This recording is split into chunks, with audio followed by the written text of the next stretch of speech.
আমরা আমাদের এই উম্মাহ কনস্ট্রাকটিভ কোনো সিলেবাসে পড়াশোনা করতে পারি নাই। আমাদের পড়াশোনার সিলেবাস ঠিক নাই। কি মাদ্রাসা আর কি জেনারেল লাইন, কোনো দিকেই পড়াশোনার সিস্টেম ঠিক নাই।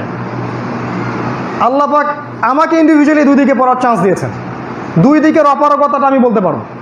ওই যে অনেকদিন বলছি 20 বছর পড়বেন, 20টা সূরা শিখবেন না, 20টা হাদিস শিখবেন না। যারা ইসলামিক সাবজেক্টে পড়ে ওদের কথা বাদ, জেনারেলি যারা পড়ি আমরা দিনের মিসকিন হয়ে থাকবো। ইভেন ওযু গোসলের ফরজও জানবেন না।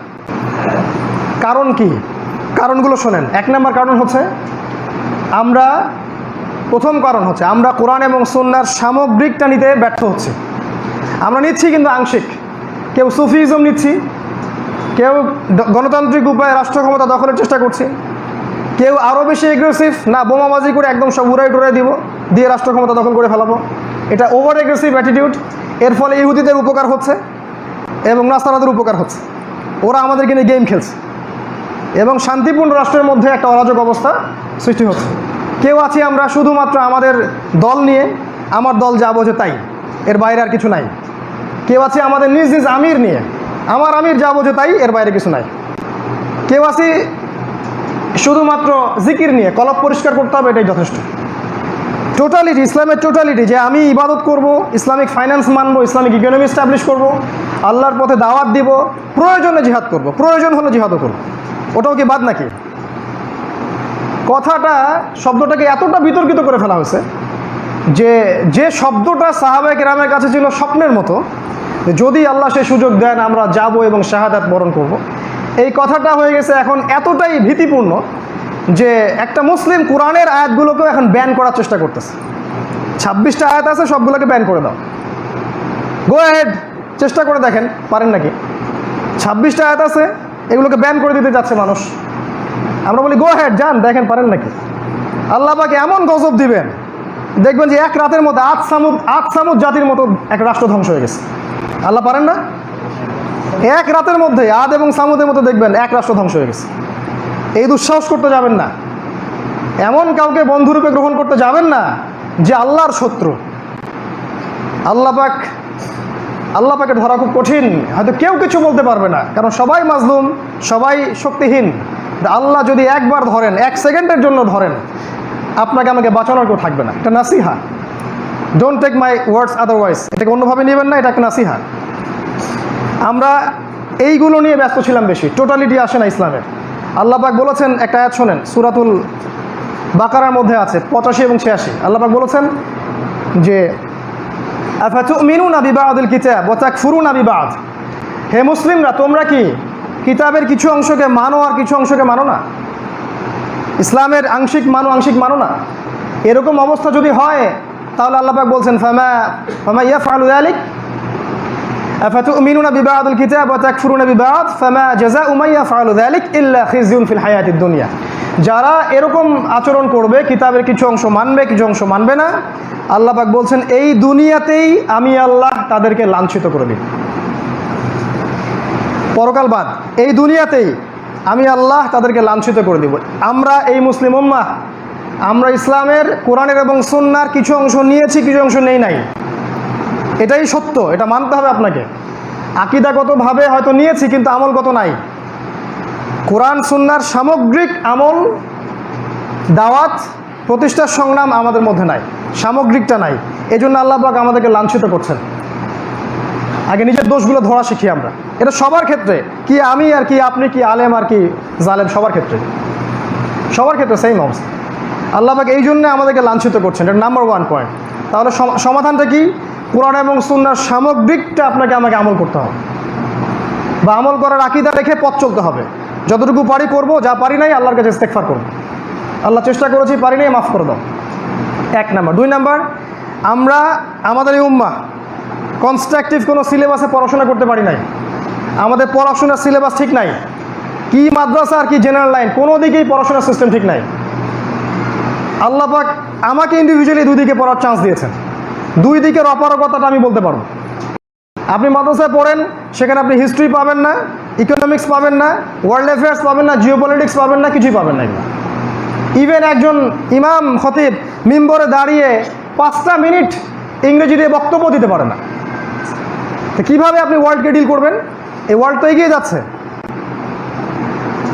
এটাই বাস্তবতা। সমাজের মানুষ যারা একটু হাই প্রোফাইল মানুষ, তারা আলেম ওলামা দাড়ি টুপিওয়ালা মানুষের দিকে একটা বাঁকা চোখে তাকায় কেন? কী জন্য তাকাবে?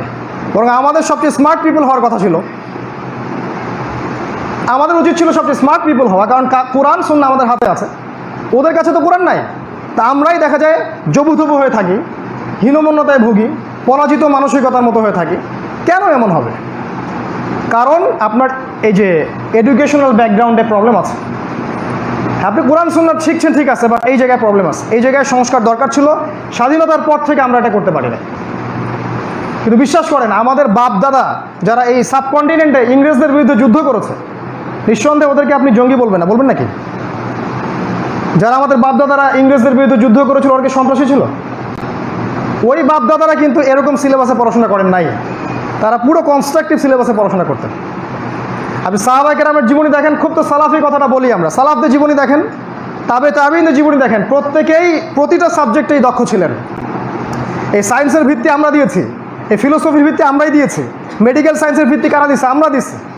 পলিটিক্যাল সিস্টেমের ভিত্তি আমরা দিয়েছি। আজকে ওই জায়গা থেকে আমরা এই জায়গায় আসলাম কেন? বিকজ আমাদের এডুকেশনের ট্র্যাকটা ঠিক নাই। আর আপনি সেকুলার লাইনে যান, সেখানে গিয়ে দেখবেন এখানে আপনি ইসলামের বালাই পাবেন না।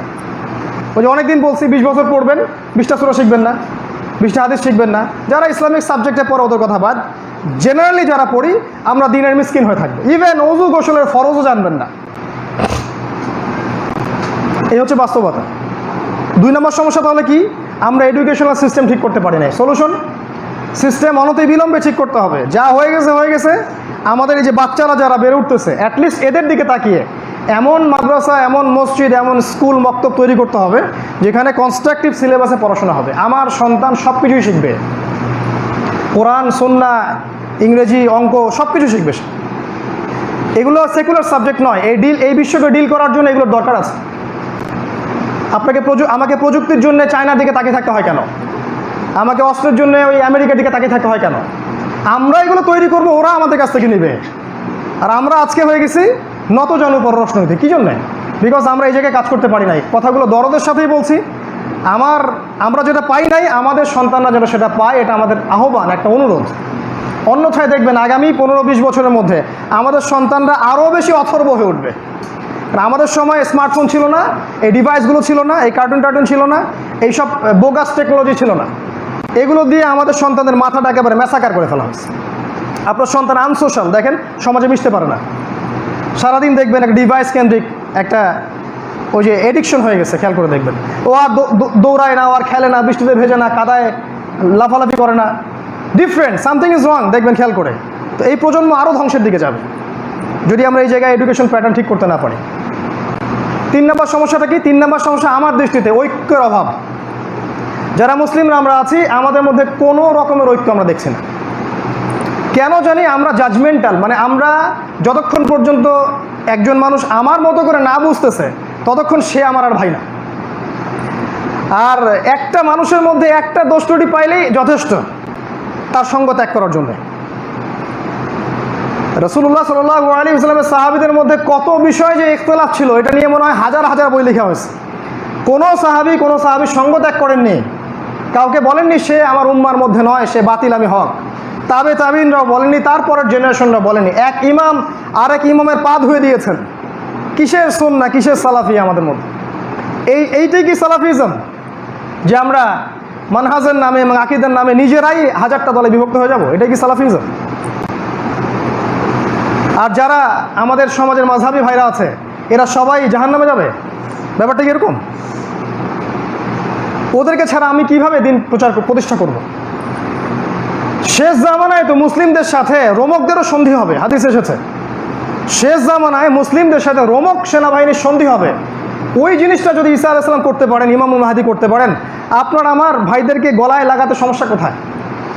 আর যদি আমরা আমাদের ভাইদের কাছে না যেতে পারি, তাদের সমস্যাগুলো কেমন করে সলভ করব? আর জাজমেন্টাল হব কেন যে আমি হকপন্থী, আমি জান্নাতের ডিলার? ভাবখানা এমন যে আমি জান্নাতের ডিলার, কারো লিজ লাগলে আমার কাছে আসো, নিয়ে যাও।